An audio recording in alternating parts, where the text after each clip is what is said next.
तमिलनाडु में जब एक व्यक्ति अपनी बेटी की शादी करने के लिए अपनी ज़मीन बेचना जा रहा था, तो जब वो रजिस्ट्रार के पास उस ज़मीन की रजिस्ट्री करने के लिए गया तो वहाँ उसे ये पता चलता है कि असल में वो प्रॉपर्टी उसकी है ही नहीं।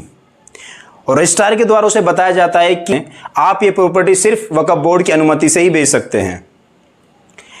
इस इंक्वायरी के दौरान ये पता चलता है कि उस व्यक्ति की ही नहीं बल्कि लगभग कई सारे गांव, लगभग 400 एकड़ ज़मीन वक्फ बोर्ड के अंतर्गत में थी। जी हाँ, अब तक आपको ये पता चल गया होगा कि आज हमारी इस वीडियो का टॉपिक क्या होने वाला है। तो सबसे पहले हम बात करेंगे कि वक्फ बोर्ड है क्या, वक्फ बोर्ड की शुरुआत कब हुई और रिसेंटली सरकार ने क्या बदलाव किए हैं वक्फ बोर्ड एक्ट के अंदर, वो हम जानेंगे। तो आइए शुरू करते हैं हम अपने पहले सवाल से कि वक्फ बोर्ड है क्या। तो वक्फ एक अरबिक वर्ड है जिसका मतलब होता है कि खुदा के लिए अपनी प्रॉपर्टी को दान कर देना, वक्फ कर देना। और जो इंसान अपनी प्रॉपर्टी को वक्फ करता है उसे वाकिफ बोलते हैं।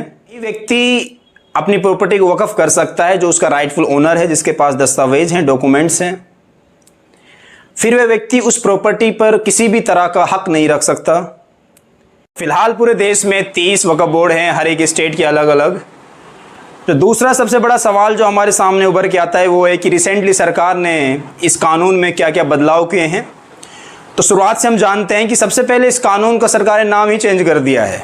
अब इस कानून का नाम वक्फ बोर्ड एक्ट 1995 नहीं होगा बल्कि United Waqf management empowerment efficiency and development act 1995 होगा, जो कि सरकार की ये आदत भी है नाम चेंज करने। इसके बाद जो सरकार का बड़ा बदलाव था वो ये था कि जो एक मुसलमान इस्लामिक रिलीजन को पिछले 5 साल से फॉलो करता हुआ आ रहा है, सिर्फ वही किसी भी प्रॉपर्टी को वक्फ कर सकता है।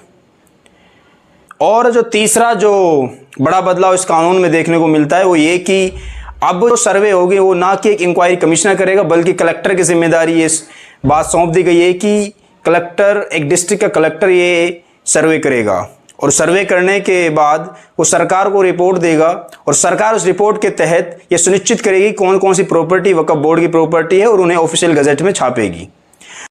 तो सिर्फ ये कह देना कि किसी की भी प्रॉपर्टी को वक्फ बोर्ड की प्रॉपर्टी मान लेना सरासर बेबुनियाद और झूठ है।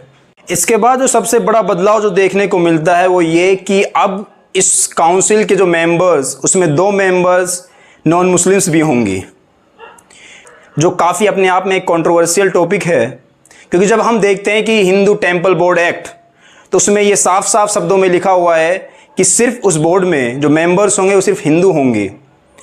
और हिंदू भी वो नहीं जो आर्टिकल 25 में जो डिफाइन किए गए हैं, यानी कि सिख, जैन और बुद्धिस्ट उस कमेटी के, उस काउंसिल के मेंबर नहीं हो सकते। तो फिर क्यों ये कानून माइनॉरिटीज़ पर, जो कि एक डिस्क्रिमिनेटरी कानून है, थोपा जा रहा है। आगे इस कानून में कहा गया है कि अब इस वक्फ की जो मेंबर्स होंगी कम से कम 2 मुस्लिम्स भी होंगी। लेकिन ये तो कानून पहले भी था, पहले भी मना नहीं था कि ये मुस्लिम महिलाएं वो इस वक्फ की मेंबर नहीं हो सकती हैं। तो मेरे हिसाब से तो कोई चेंज नहीं हुआ। अगला जो इसमें बदलाव है वो ये है कि अब इस एक्ट के तहत बोहरा और आगा खानी सेक्ट के लिए एक अलग वक्फ बोर्ड होगा। हालांकि ये दोनों सेक्ट शिया सेक्ट के अंतर्गत आते हैं, जिसका पहले से ही एक अलग बोर्ड है। तो क्या ज़रूरत है इन सेक्ट को अलग वक्फ बोर्ड देने की। और मैं आपको ये बता दूं कि दोनों सेक्ट ही अपने आप में बहुत डेवलप हैं। अगर हम दूसरे मुस्लिम कम्युनिटीज़ के मुकाबले में इसे देखते हैं, सरकार ने 2024 वक्फ बोर्ड के अंदर ये बदलाव करते हुए कहा कि अब ट्राइब्यूनल जो इसके अंतर्गत जो बनाई गई थी, अब उसके जो डिसीज़न है वो हाई कोर्ट और सुप्रीम कोर्ट में अपीलेबल है। तो दोस्तों ये तो कोई नई बात नहीं हुई, ये ऐसा कानून पहले भी था। इसी के तहत तो बाबरी मस्जिद का जो केस था वो सुप्रीम कोर्ट तक गया था।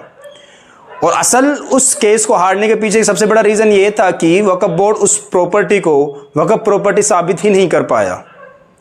और इसके बाद अगर हम देखें तो हाई कोर्ट और सुप्रीम कोर्ट की जुडिशियल पावर से कुछ नहीं बचा है। तो सिर्फ ये कह देना कि पहले ये अपीलेबल नहीं थे इसके डिसीजन ट्राइब्यूनल के और अब हमने अपीलेबल कर दिए गए, ये बिल्कुल ही गलत है। अब मुझे जो लगता है 1-2 चीज़ों को छोड़कर इस कानून में कुछ ज़्यादा बदलाव नहीं हुआ है। जो रूल एंड रेगुलेशंस पहले एक्ट में थे वो इस एक्ट में भी हैं, बस सरकार ने उन्हें डिक्लेयर कर दिया गया है कि भाई ये एक्ट भी हैं।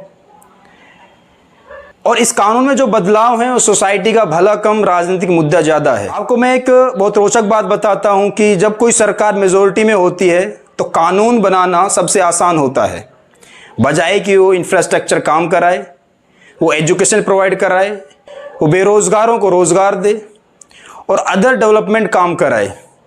तो दोस्तों, हम अपने वीडियो को यहीं ख़त्म करते हैं।